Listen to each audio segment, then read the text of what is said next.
Vamos en esta mañana, si el Señor nos permite, a hablar tocante el Evangelio escrito por San Lucas. Vamos a entrar aquí en un preludio, vamos a decir, en un comienzo de unas enseñanzas. El Evangelio escrito por San Lucas abarca a todas las culturas. Vamos a ver si nos concientizamos en el título. El Evangelio escrito por San Lucas, ¿qué? Abarca todas las culturas. Entonces nosotros tenemos 4 evangelios y no sabemos de dónde aparecieron ellos, pero todo en la vida tiene un principio, tiene una continuidad y tiene un fin. El hermano Manuel Gagiola nos enseñaba mucho tocante a la parte de un tema, y es las Escrituras. Hacía mucho énfasis en el Evangelio de San Lucas, porque el Evangelio de San Lucas fue escrito y es vamos a decir, se le llama el Evangelio universal. El Evangelio de San Marcos fue escrito exclusivamente para los romanos, por la mentalidad romana. El Evangelio de San Mateo fue escrito para los israelitas. Ellos con todas las costumbres y todo está inclinado hacia el mundo. Usted, para entender a Mateo, tiene que tener principios de lo que son los israelitas. Juan es otro tema también muy importante, pero fue escrito para el Asia, de acuerdo a la problemática asiática de su época. San Lucas fue escrito precisamente para los griegos, pero en un nivel universal. El Evangelio de Jesucristo escrito según San Lucas lo llaman comúnmente el Evangelio universal, porque muchos de sus pasajes lo presentan como un ente multicultural. Vamos a ver si no se les olvida esto. El Evangelio no se dice el Evangelio de San Lucas, porque San Lucas no tiene Evangelio. El único que tiene Evangelio de salvación se llama Jesucristo. Todos esos términos en teología tienen un significado. El Evangelio de Jesucristo, escrito según San Lucas, lo llaman el Evangelio universal, como también se le puede llamar el Evangelio católico. El término católico quiere decir universalidad, universal, porque en muchos de sus pasajes lo presentan como un ente multicultural. Los historiadores comentan que Lucas no era de origen israelita. Todos los escritores de la Biblia, podemos decir, del Nuevo Testamento y parte del Antiguo, todos ellos eran israelitas, eran judíos. Pero San Lucas no era judío. Escúcheme bien eso. San Lucas no pertenecía. Ahora, San Lucas, escúcheme esto, porque todos estos raciocinios es muy importante. San Lucas no fue discípulo de Jesucristo. San Lucas no hacía parte de los 12. Entonces, ¿Cómo se coló San Lucas entonces para que hiciera parte de los evangelios? El mundo hebreo es un mundo muy celoso.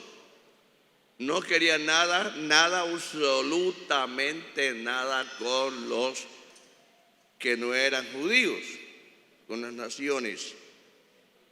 Pero ¿cómo se nos coló San Lucas? Y el evangelio de San Lucas es uno de los evangelios más comprensivos para cualquier lector. Si usted lee el evangelio de San Mateo, tiene que inclinarse a la mentalidad israelí para que lo entienda. Usted encuentra una cantidad de nombres raros ahí que para nosotros no tiene ningún significado, sino un poco, pero para el mundo judío, para un judío sí tiene significado eso. Así sea el nombre más difícil y que no se puede ni siquiera leer ni poder pronunciar. Pero para un judío sí tiene eso importantísimo.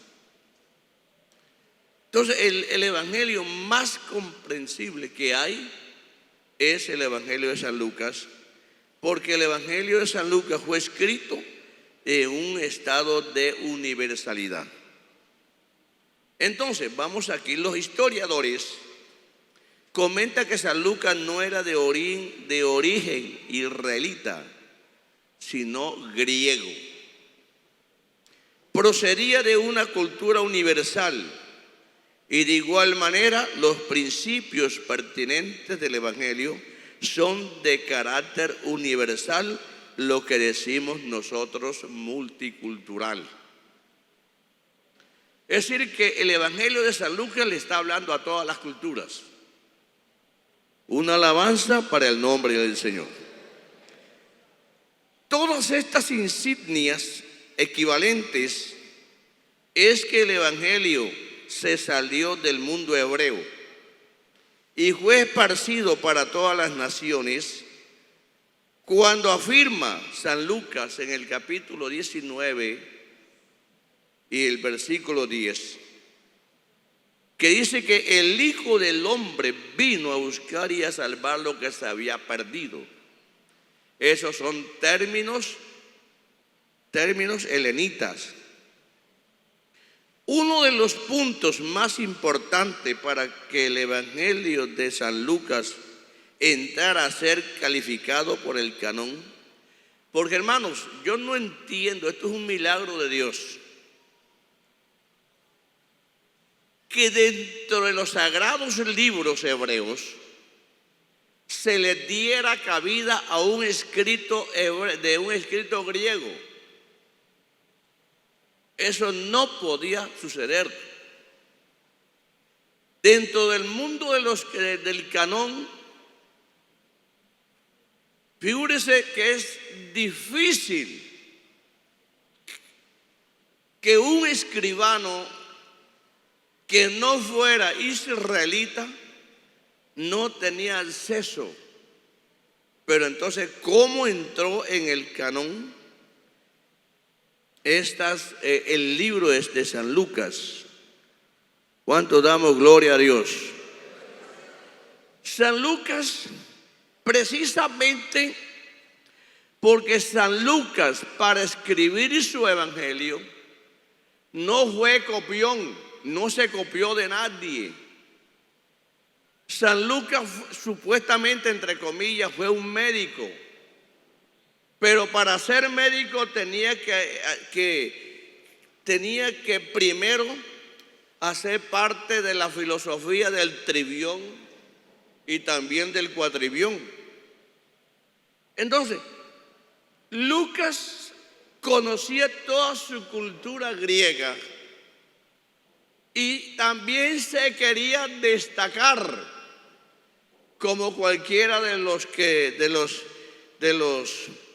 filósofos griegos que estaban en el álbum.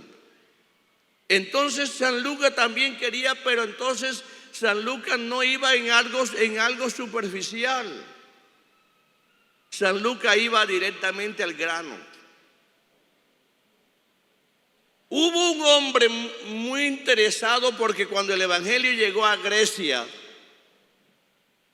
El evangelio vino con un ímpetu, como un río que venía crecido y entró a Grecia y se llevó a todo. Entró a las universidades, entró en el mismo panteón de Grecia, donde había, figúrese, habían 70 sabios en el Areópago. Y entonces eso causó como una molestia para todos, porque el evangelio no tenía un origen. El evangelio no tenía una personalidad que lo representara, ante todo en el mundo heleno. Entonces ahora había uno de los señores poderosos griegos que estaban en la universidad. Y cuando el evangelio llegó a Grecia, al Panteón, y levantó a predicarle, preguntaron quién era el ícono representativo del evangelio. Y entonces no había nadie. Y se comenta la historia, dice que el duro de ahí de la universidad, el que tenía el mando educacional, tomó a Lucas y levantó a preguntarle a Lucas, lo envió a Jerusalén. ¿De dónde apareció el evangelio? Y estuvo entonces, fueron y se casaron a Pedro. Le preguntaron a Pedro, pero Pedro no era un hombre multicultural que podía explicarle a Lucas, que venía enviado desde allá, desde Grecia. Ahora vino Lucas y averigua quién eran los discípulos, y estaban todos los que estaban vivos, y se fueron donde María. Y es decir, Lucas se puso a investigar, pero de lleno, y las partes fundamentales y seguras. No tuvo que ver nada de bochinche, porque habían otros investigadores también, pero Lucas no tomó base de los investigadores aquellos, sino que se fue al grano. Una alabanza para el nombre del Señor.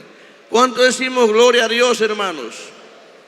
Entonces, uno de los puntos más importantes para que el evangelio de San Lucas entrara a ser calificado por el canon es que San Lucas no toma los escritos que otros habían intentado escribir, sino que se va al punto directo de donde procede toda la verdad pertinente. Por eso Lucas habla del nacimiento de Jesucristo, porque Lucas habló con María. Hay cosas secretas que no están en los demás evangelios, pero Lucas las declara porque fueron confesadas por la misma María. Una alabanza al Señor Jesús. En la literatura oriental se conoce este evangelio formidable porque contiene principios originales sin vacíos literarios. Es decir, que el evangelio de San Lucas, si lo lee un doctor en literatura, lo va a entender mejor. Si lo lee un campesino, lo va a entender. Por eso se le llama el evangelio universal. Gloria al Señor. Entonces, estamos observando, en la literatura oriental se conoce este evangelio formidable porque contiene principios originales, sin vacíos literarios, puesto que se toman costumbres hebreas que son lanzadas al hemisferio, griegos sin perturbarse. Es decir, mire, escúcheme, el evangelio de San Lucas contiene términos, cultura griegas, judaizantes, es decir, de Israel, y también latinas, sin perturbar la verdad pertinente. Para los helenitas, siempre había un hombre nuevo que llenara todos los vacíos de la historia. Las mentalidades son diferentes. Roma no se tenía nada que ver con la literatura, sino era con las armas, con los mandos, porque eran imperiales. El mundo hebreo, siempre el hebreo tiene su mentalidad puesta en el Sinaí, en un Dios, o sea, en el Dios del Sinaí, que es el Dios que creó los cielos y la tierra. Es el Dios de todo poder, es el Dios de los milagros, el Dios que se da a conocer ante todo como el Dios de dioses. Pero para los helenitas no era así. Para los griegos no era así. Para ellos siempre había un hombre nuevo que llenara todos los vacíos de la historia. Por ello vemos a un Sócrates, Platón, Aristóteles, Anaximandro, Anaxímenes, entre otros. Todos estos personajes socavaban en los principios filosóficos del trivión y del cuatrivión, ciencias que llenaban los vacantes flotantes del conocimiento humano, que servían para manejar el pasado, el presente y aún el futuro. Sin estas ideologías, todo escrito nuevo se podía ir al piso. Si algo aparecía, ¿quién dijo esto? Esto lo dijo los epicúreos. ¿Quién eran los epicúreos? Se iban al álbum filosófico y allá estaban escritos. ¿Quién dijo esto? Los presocráticos. ¿Quién eran? Se iban allá. Allá estaban escritos. Cuando llegó el evangelio, ¿qué es el evangelio? ¿Quién es el representante? No había nadie. ¿Sí me estoy explicando cómo es esto? Una alabanza para el nombre del Señor. ¿Cuánto damos gloria a Dios? Mire, San Lucas al escribir su evangelio toma 4 o 5 partes muy importantes que lo califican como el universal.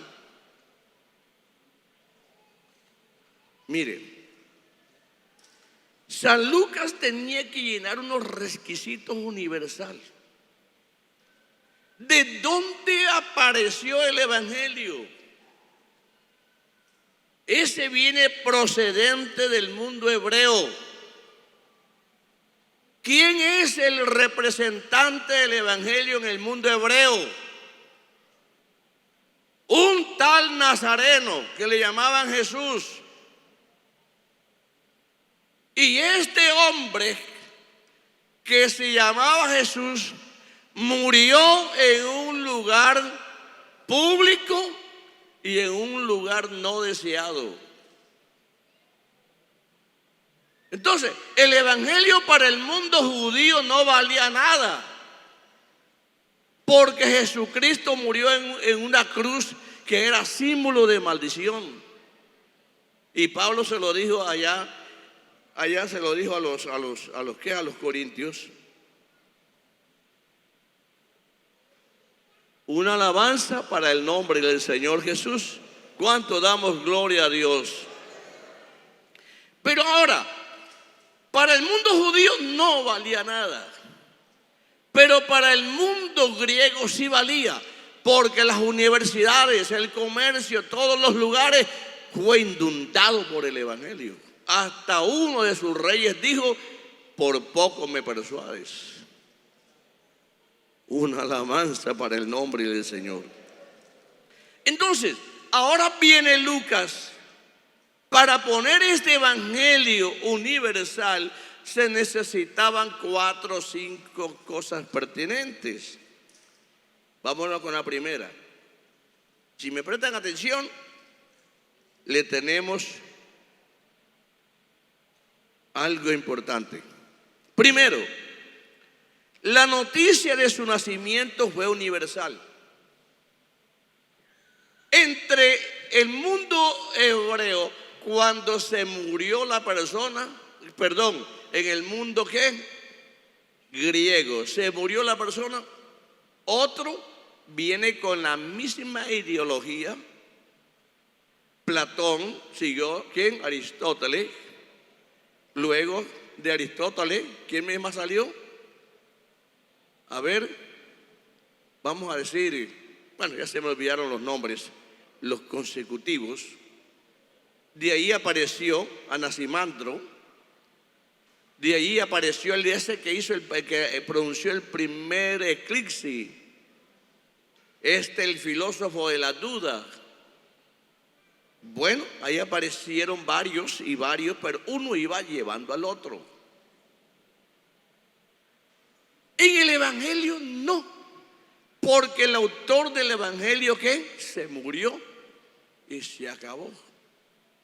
Pero ahora la sorpresa más grande para un griego es que el procedente del Evangelio murió, pero el Evangelio continúa. Una alabanza para el nombre del Señor. Hermano, ¿cuánto damos gloria a Dios? A ver, el primero en gritar gloria a Dios. Bueno, primero, para que el Evangelio fuera metido en el canon, se necesitaba 6 cosas. Primero, la noticia de su nacimiento. Esa noticia se convirtió en universal. ¿Por qué? Porque esa noticia fue traída desde el cielo por un ángel. Y se le dijo a María: bendita entre las mujeres, bendito el fruto de tu vientre. Tendrás un niño. María, conocedora del trivium, dijo: pero es que yo no tengo marido. Ahora viene, no, el Espíritu Santo hará sombra en ti. Y ese ser que nacerá será llamado Hijo de Dios. Ese término para los griegos es algo, porque Sócrates no fue hijo de Dios. Ninguno de los sabios de Grecia fueron hijos de Dios, fueron hijos de otro hombre. Pero que es el procedente, el dueño del Evangelio, fue venido del cielo, es hijo de Dios. Una alabanza para el nombre del Señor.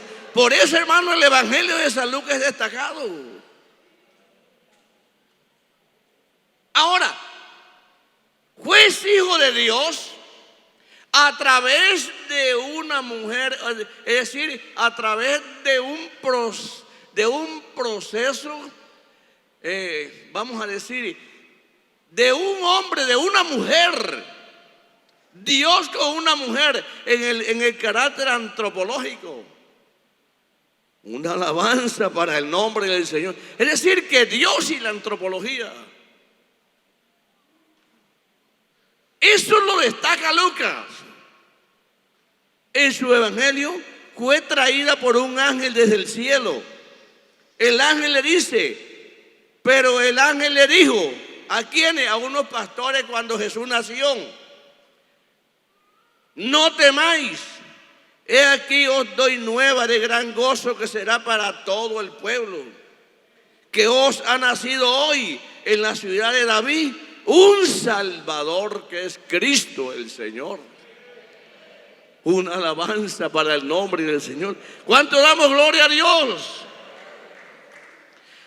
Eso lo caracteriza para que el evangelio pasara a todas las culturas.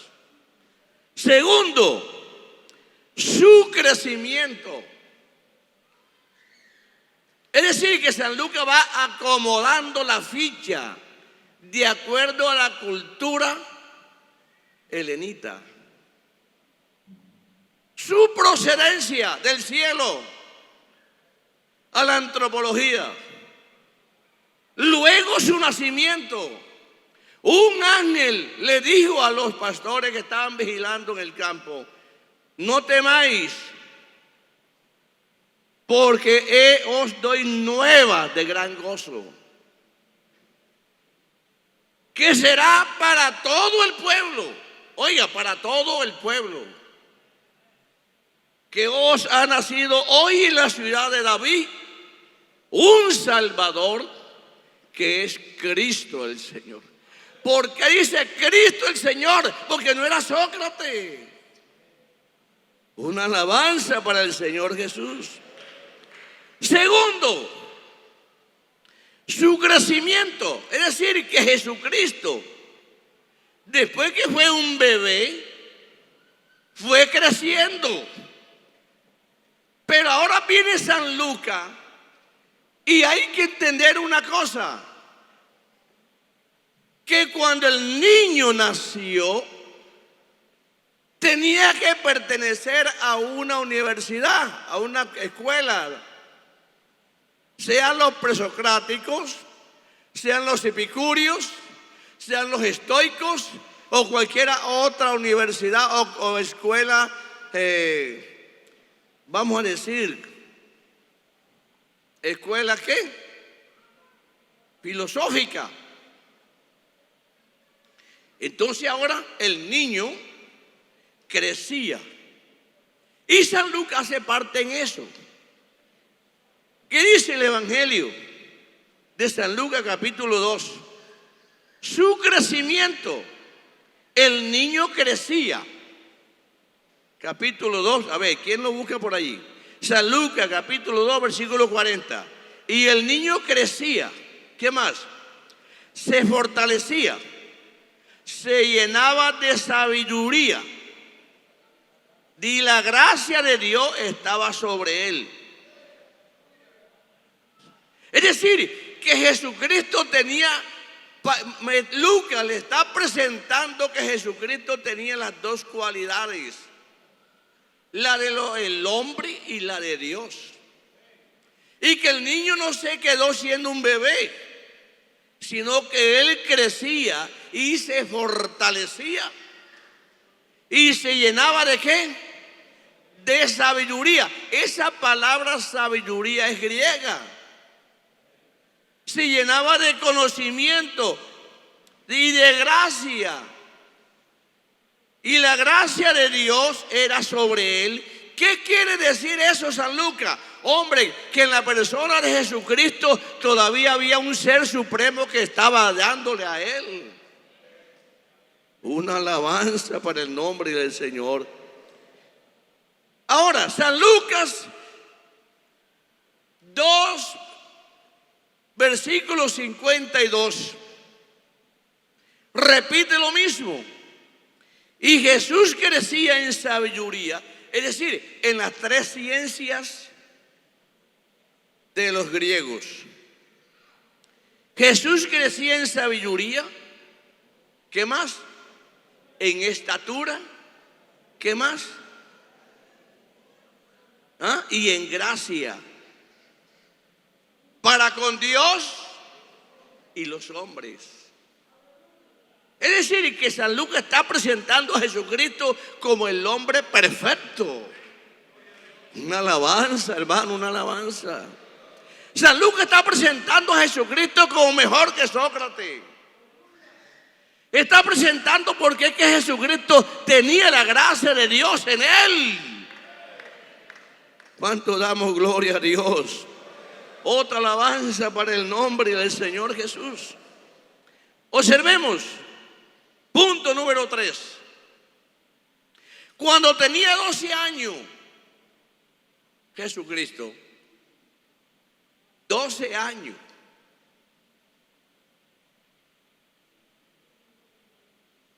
discutía con los doctores de la ley. Yo no sé por qué Lucas escribió eso. Porque, hermano, ¿quién podía ser un niño que naciera y venga unos ángeles a dar una noticia tocante a ese hombre, a ese niño?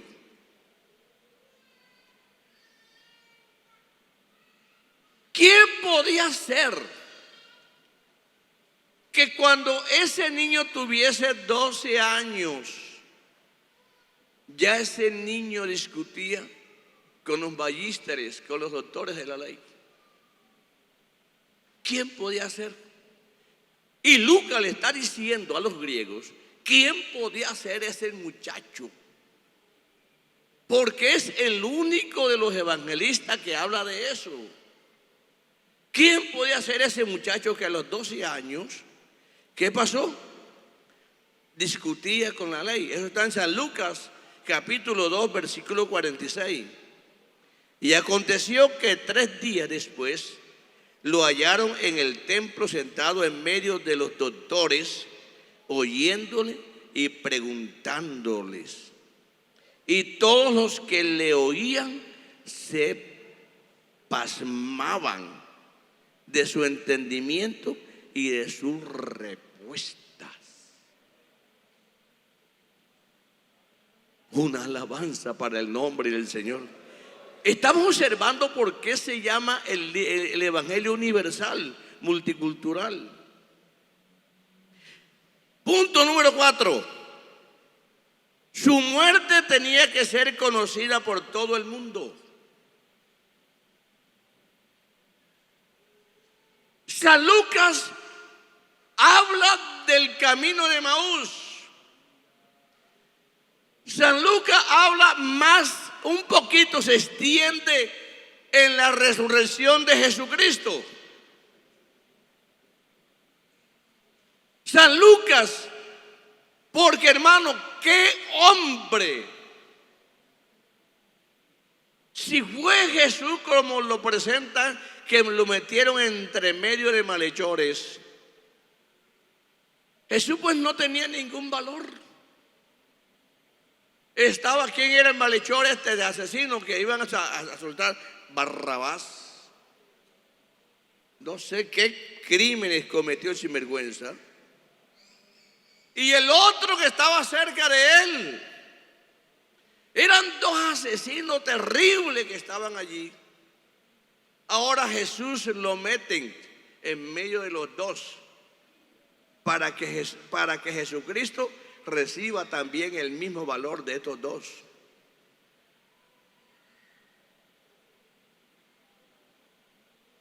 Entonces Lucas ahora viene y se mete para describir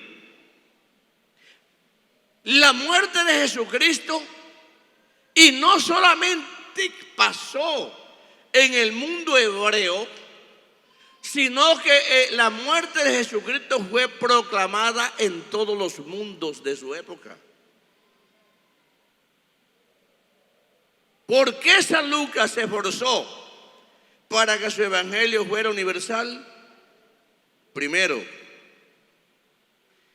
el evangelio tenía que atravesar cualquier cultura.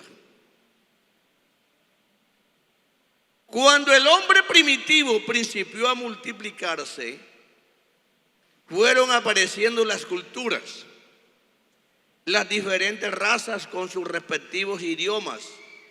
El conocimiento de cada uno se iba haciendo mayor, tanto en el arte, en los dogmas, la ley, la moral, las costumbres, los hábitos por haber y los habido. La cultura primitiva tenía 2 finalidades: la física y la literaria. La física, la palabra cultura es de origen latino, cuyo significado es cultivar. Apunta hacia la agricultura, es decir, el producto extraído de la tierra. Para un latino es hacer producir la tierra. Es decir, que la cultura para un latino quería decir trabajar en el campo. Que encontré unos apartes muy importantes para esto. Segundo, la parte literaria. La literatura griega, la cultura refleja un conjunto de ideas. Es decir, para un griego, cultura no es sembrar en el campo. Eso es para el latino. Un hombre cultural es un hombre que trabaja la agricultura. Para el griego no es así. Cultura para ellos refleja un conjunto de ideas, de comportamiento, de símbolos, de práctica, dependiendo del contorno donde se encuentra cada individuo. En la parte retórica se destaca la física, la política, la organizacional, la clásica y la biología. Figúrese. ¿Por qué se necesitaba eso? Porque es que el evangelio tenía que atravesar todas las culturas, toda la ciencia. Una alabanza al Señor. La cultura histórica está representada y fue transmitida por diferentes conveniencias. Por ejemplo, en acciones, en gráfica. Usted mira el Evangelio de San Lucas y es un libro de gráfica. En ruinas, en expresiones, por signo ortográfico, jeroglífico, etcétera. Pero todo apunta en un mismo círculo expresivo. En varias partes del mundo, las culturas son encontradas cuando en un territorio se encuentran varias razas. Sin embargo, son ideologías, no son combatientes.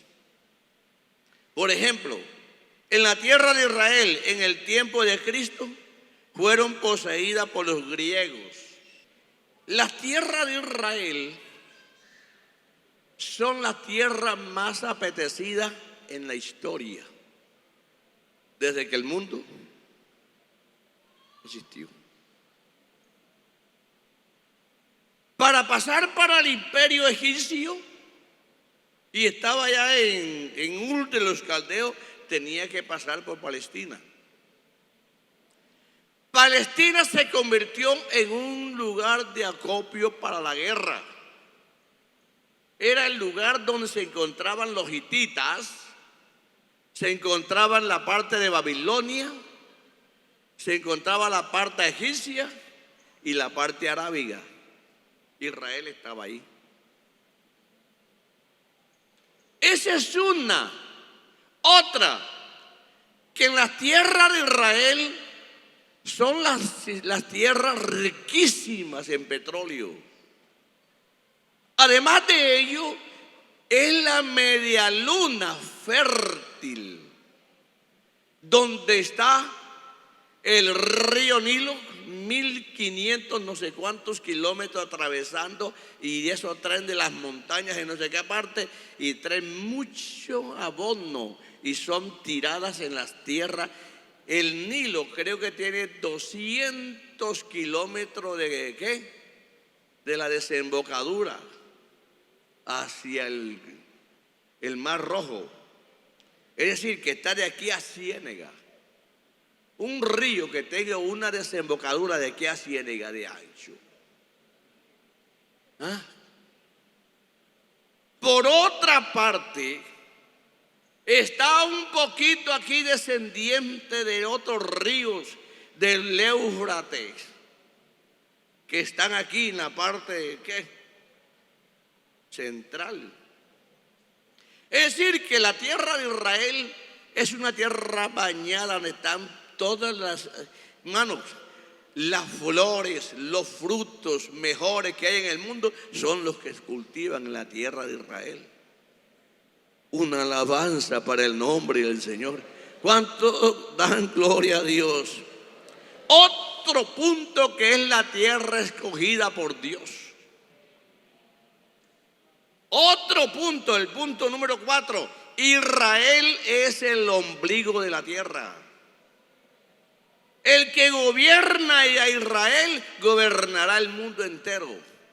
porque Israel es el ombligo, es el centro de la tierra. Puede tirar un misil para allá, para allá, para allá, para allá, para todas partes, porque Él está en el centro de la tierra y Él puede controlar todos los misiles que vengan. Mire usted, una alabanza para el nombre del Señor. Entonces esas tierras son invidiables. Y esas tierras invidiables vinieron los griegos y trataron de apoderarse de ella. Vinieron los romanos y quisieron apoderarse de ellos. Por eso en Israel, en el tiempo de Jesucristo, se encuentran las lenguas primitivas: el arameo, el griego, el latín, ¿y qué más? Y el hebreo. 4 lenguas primitivas. Entonces, voy a repetir. Por ejemplo, en la tierra de Israel, en tiempo de Cristo, fueron poseídas por los griegos, los romanos, los hebreos. Cuando se trataba de un conflicto informativo importante. Entonces la muerte de Jesucristo fue algo muy importante, que por eso Jesucristo fue juzgado por la ley romana y fue juzgado por la ley hebrea. Escuchen esto. Y como Él murió, Pilato lo que hizo una sábana. Y esa sábana, porque era una costumbre obligatoria, que cuando hubiese una noticia muy importante, se diera a conocer en 3 idiomas, en los idiomas originales. ¿Qué era quién? Los griegos, los latinos, ¿y qué más?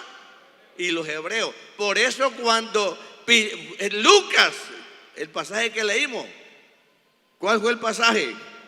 San Lucas, ¿qué? A ver, San Lucas capítulo 23, versículo 38. Había también un título, había también sobre él un título escrito con letras ¿qué? Griega, ¿qué más? Latina, ¿qué más? Hebrea. ¿Qué decía? Este es ¿qué? Una alabanza para el nombre del Señor. Este es el Rey de los judíos. Una alabanza para el nombre del Señor. ¿Cuánto damos gloria a Dios, hermanos?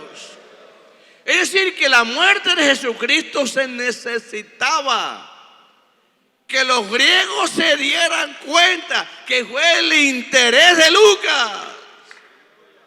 No sé si me explico, hermanos. Que los griegos se dieran cuenta que Jesucristo murió por ellos. Que se dieran cuenta los latinos, los romanos, que Jesucristo murió por ellos. Y que se dieran cuenta los hebreos que Jesucristo murió por ellos. Por eso es que es el Evangelio universal. Una alabanza para el nombre del Señor Jesús. Una alabanza para el Señor.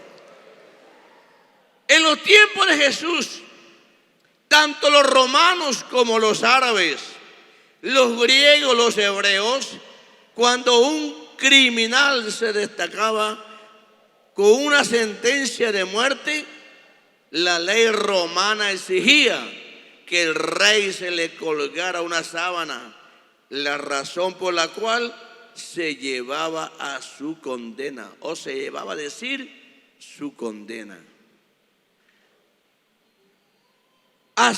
¿Cuál fue la condena que le puso? Le puso ¿cómo es el emperador? ¿Cómo le llama? Pilato. Este hombre murió porque Él es el Rey de los judíos. Si hubiese tiempo en esta mañana para explicarle por qué Pilato oyó eso. Hermanos, cuando Jesús llegó a Pilato, que era el emperador romano, levantó, ya Pilato había sido evangelizado antes, que había un hombre en Israel que hacía milagros, que levantaba muertos, que multiplicaba panes, que sanaba enfermos, que esto, que lo otro. Pilato lo quería conocer. Cuando llegó ese hombre preso a Pilato, levantó a investigarlo. Jesús se negó a darle información. Pilato. Entonces los judíos dijeron: este hombre va a suplantar a César. Y Pilato estaba empleado por el gobierno de César. Entonces Pilato dijo: si yo suelto a este hombre, quedo sin trabajo, quedo sin empleo. Y si lo condeno, tengo que buscar un motivo por el cual lo voy a condenar. Esa noche la esposa de Pilato no durmió. Una alabanza para el nombre del Señor. Cuando esa señora se levantó, le escribió una carta a Pilato que no se metiera con ese hombre llamado Jesús. Una alabanza para el nombre del Señor. ¿Cuánto decimos gloria a Dios? No se meta con ese hombre, porque ella tuvo revelaciones en la noche quién era Jesús. Pero ahora Pilato dice: pero no de eso. Alguien dijo que fue Dios quien tomó la mano de Pilato para que se escribiera ese título. Jesucristo, Rey de los judíos. Entonces eso era una burla para los judíos. Que su rey, ve lo como estaba crucificado. Una alabanza.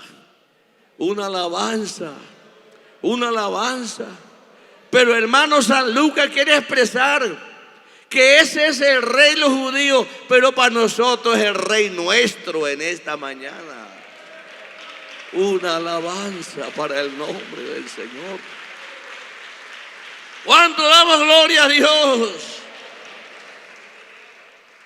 Así, en la misma manera, cuando Jesús fue crucificado, Pilato ordenó que se hiciera sobre la cabeza de Cristo una superscripción o un letrero que tiene una representación escrita como INRI, la cual quería decir: este Jesús es el Rey de los judíos, la cual fue escrita en 3 idiomas. ¿En qué? En griego, ¿qué más? En latín, ¿qué más? En hebreo. Esta frase tiene 2 connotaciones satíricas. Creo que no hay tiempo. Gloria al Señor. No hay tiempo para seguir desglosando esto. Pero hermano, esto para mí es una gran bendición, porque el evangelio es multicultural. Gloria al Señor. Gloria al Señor Jesús. ¿Cuánto da una alabanza para el nombre del Señor? Qué lástima del tiempo. Pero no se preocupe, que ahí vamos. Esperemos pues que Dios nos ayude a entender su grandeza. Hermano, lea el Evangelio de San Lucas. Estudie el Evangelio de San Lucas. Y estoy seguro que usted va a ampliar más su conocimiento. Ahí es un evangelio especial. De pie, hermanos. En esta mañana me gozo.